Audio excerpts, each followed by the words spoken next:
My name is Holly Starr and I am from Washington State. I grew up on a farm. My dad grows corn and onions. We're in a very dry desert area of Washington, so a very small hometown girl, you could say. So yeah, I grew up there, started writing music when I was 14, I'm 19 now, and started traveling and stuff when I was a junior in high school. So it's a little bit about my life and music beginning. So. You started very early to write. Yeah. Writing is not easy. Yeah. Most of people are like, oh, I started to sing, but writing is like, how come? How come I started writing? Well, I was taking piano lessons since I was first grade, and I started being a part of the youth band. I wasn't really, like, singing was interesting to me and I always wanted to sing, but I started on the piano. I didn't start singing at the youth band when I was in 7th grade. So naturally I just did that, and then I started taking voice lessons by the time I was in 8th grade. And my voice teacher was a songwriter. And so she kind of helped me learn how to sing and play at the same time so I could do that for the youth band. And then on top of that I was like, man, I think I could write a song. This is kind of cool. So I just started writing, and I mean, it wasn't like a super passion or anything, I just enjoyed it a lot. And so that's where I've come from and where I am now. So. Where do you find the inspiration? You're a Christian artist, right? Yes, Christian artist. How come you start as a Christian artist? Your parents maybe led you to the church, or yes. you were to play the word? Yeah, totally. Yeah, I grew up in a Christian home, so I went to Christian school when I was little. I was always memorizing verses for BREATHecast, that sort of thing, which I love and I'm very thankful for. So God was a part of my life since I was young, just knowing about Him, knowing Bible stories and that sort of thing. But I guess God meaning something and my passion for Him began to be more rooted, I guess, when I was about 2 years ago. He kind of smacked me across the face, said, Holly, I am your provider, I am your healer, I am, His name became really real to me. And when I started thinking, God says I am your provider, if I don't believe He's my provider in every aspect of my life, even the small things, and I'm not believing in the God who I say I believe in. And so more call to action, call to faith. It's happened a couple years ago, but God has always been really important to me since I was young. Who was at the beginning who supported you, who helped you, who stand behind you? With music or just with? Oh, with music, with writing? Yes. My music teacher, her name was Mary Laffelbein. She was the one who helped me learn how to write and play together. So she was very encouraging and was very patient with me to help me learn new things. And my piano teacher, Frida Laughlin, she's from where I live too. And so she taught me all the theory, the chords and scales and that sort of thing. That was not fun, but it helps so much now. So yeah, those two ladies are huge in my past for music. Can you introduce us your new project? I named it Tapestry because it's just a reflection of the last 2 years of my life, of coming from that place of, wow, God, your name does change my life. And so it's just a bunch of threads of experiences, life up and downs, of hearing that and learning that and growing in the Word for the first time, I guess you could say.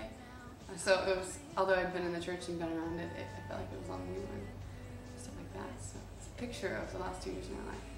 A specific audience, I feel like God has specifically told me to not have a demographic, and it sounds crazy, but I feel like He's shown me, Holly, I want you to be ready in and out of season. I want you to be able to take any opportunity that is before you. Because if somebody's in need, I don't want you to be unable, and I don't want to be unable. I want to be able to help somebody wherever they are. So it's kind of part of the vision of the ministry, is just to be able to go to a Christian school and talk to the youngest kids about Christ and in their chapel time and speak about that and not necessarily show or do any music, but to be able to share from that position.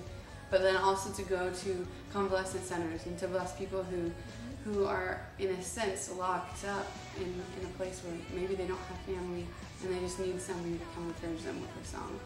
And so, and then in the same way, being able to go to a youth group and be crazy and play with the kids or play for the kids and lead worship, or just do a concert in a community that Christ is not the most important thing, And so I love to be able to be diverse like that. So a couple songs that on this new record that I did here in Nashville, I actually did it with Rusty Varenkamp. He's really awesome. I love him. He is one of my favorite people. Him and his wife Crystal. But anyway, we wrote a couple songs together, and then I wrote a few that mean a lot to me on this project. And one of them is a song called I'll Watch You Dance. It's a song that I wrote out of a position of just really confusion and struggle with making big decisions that God was giving me. And although I knew that He would be faithful in helping me get through that time, it was very hard. And so I felt like God was just giving me this picture. He's like, Holly, imagine yourself at home and somebody comes up to your door and they knock and they say, Holly, I have something so exciting for you. And I'm like, okay, well, what is it? And they won't tell me. So I get frustrated and I'm like, I want to know. I can't go anywhere. I'm not going to go out and just do something crazy or whatever if I can't even know what you're going to do. And so out of my fear or whatever, I close the door in their face and I go back to my life and they leave or whatever. And so I felt like God was showing me, Holly, this is what you can do to me sometimes. You know, I have this amazing plan for you. I have this amazing gift that I want to give you, but I cannot tell you about it until you trust me. You know, I don't want you to even guess, because the timing means so much more than what it actually is. And the timing adds to what it is, you know. And so I just felt like in that time of struggle, God was saying, Holly, just trust me. And I'll watch you dance when you see the plans I've made for us. It's a lyric. So that's one song. Another song that means a lot to me is a song called Undertow. And it's on the radio. I wrote that one with Rusty and a good friend of mine, Nate Smith. And this year has definitely been hard and challenging, but it's been good. But this song did come from another part of struggle that I was going through. And just through conversations with my younger brother, Luke, I was really fighting with just realizing that I'm so addicted to myself, just my sin nature, and just the struggles that I deal with on a daily basis, whether that be image struggle as a woman, you know, sometimes we deal with that, or if it's just being rude and realizing that you can't escape your sin, really. I mean, Christ has abolished that from us, but it's still a struggle. And so I was in this place of just seeing, like, this sin is so real in my life. And my brother said, Holly, you can either serve the sin that you see every day when you wake up and you look in the mirror. You can either serve that, or you can serve the life that's growing, that's going to matter for eternity. And so that kind of like changed my perspective and really brought me to this place where I could write a song about, man, I'm stuck in this undertow, but God, I need you. I need your spirit to pull me up out of this. So that one's called Undertow, and I really hold that one dear to my heart. Holly, you're in the age, as most of our viewers, I would say, and you also mentioned that sometimes girls in this age have problems with how they look like, or you know. Would you share with us how do you deal with that? Because it might be helpful. It's definitely a struggle for me too. It's not something that I can just say that it's not. And so I'm just going to be pretty real about that. God has definitely put that as a thorn in my side for this ministry, and it's hard because I'm in front of so many people all the time. But you know, it's continually staying in the Word, and continually letting people guide you in wisdom, and just speaking truth into your life, because it's so easy to get up in the morning and to believe a lie, and to live off of that lie all day long. And so when you come to the realization that God is saying, Holly, like, I am your creator, I have created you just the way that you're meant to be, and if I look at that and say, God, I am not good enough, then that's taking His ability to create something that He created in vain. And so I try to remember that in the morning. It's like, Holly, like, okay, you're looking at yourself, okay? Well, this is who I am, and God, you are the creator, and that's it. I have to remember that. You've made me just the way I need to be, and if I fight that, then I'm saying that you're not good enough, and what you've done for me isn't good enough. And so that's really helped me, I would say. As a young artist,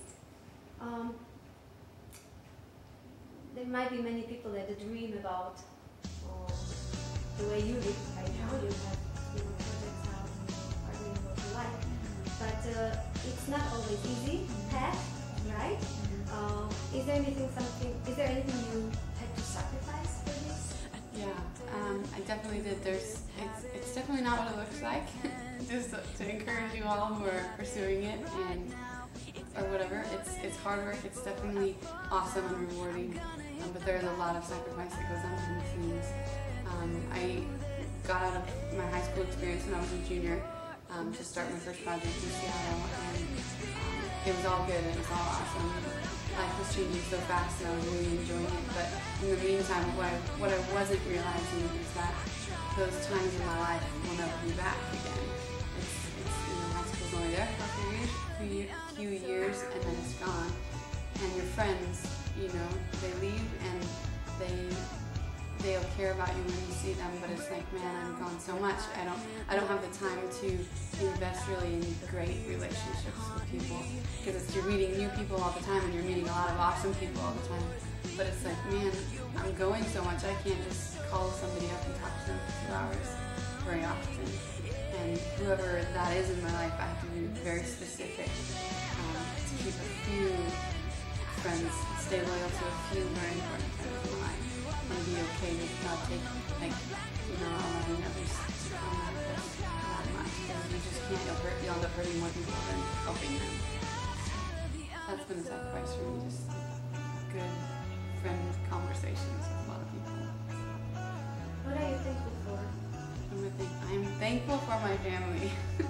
Yeah, my family has sacrificed a lot.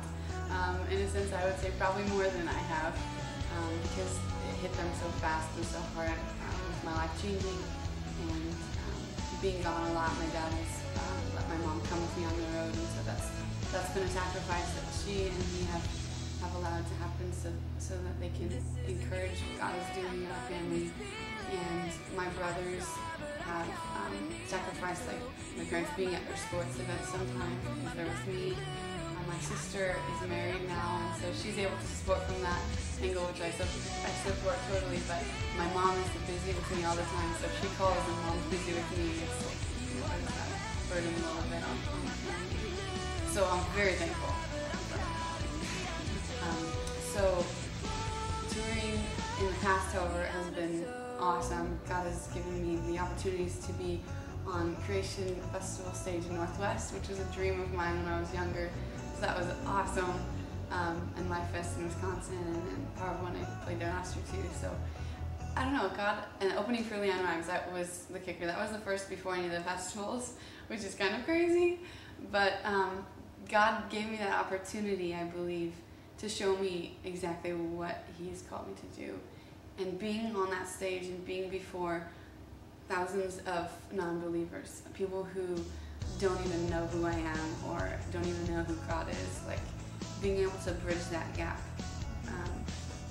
just being able to sing about Christ was the flame in my life. It was just, I will do that for the rest of my life, every day. And that's what keeps me going. It's just there's a desire and a passion in my heart to be able to bridge that gap with the Word of God being presented in front of people who aren't even expecting or unaware, not be a Christian artist who's not going to talk about God, but subtly talk about Him in my lyrics, but to boldly proclaim His name in those places where people don't know, because it needs to be said, it needs to be seen about, it needs to be talked about. It's life, we're all dealing with eternity, and I want to have a positive influence on those people. So that opening for Leanne Rimes was huge. The Christian festivals have been great as well, but it's definitely a different take because it's the Christian body, and I know there are unbelievers that come, but that has been awesome as well. So you can find all of my information at www.hollystarr with 2 R's, hollystarmusic.com, and I'm twittering all the time, so my Twitter username is Holly Starr with 2 R's music. So go on there and let's talk. Hey everybody, thanks for hanging out with me at BREATHEcast.com. Don't forget to check out my website at www.hollystarmusic.com. See you on the road.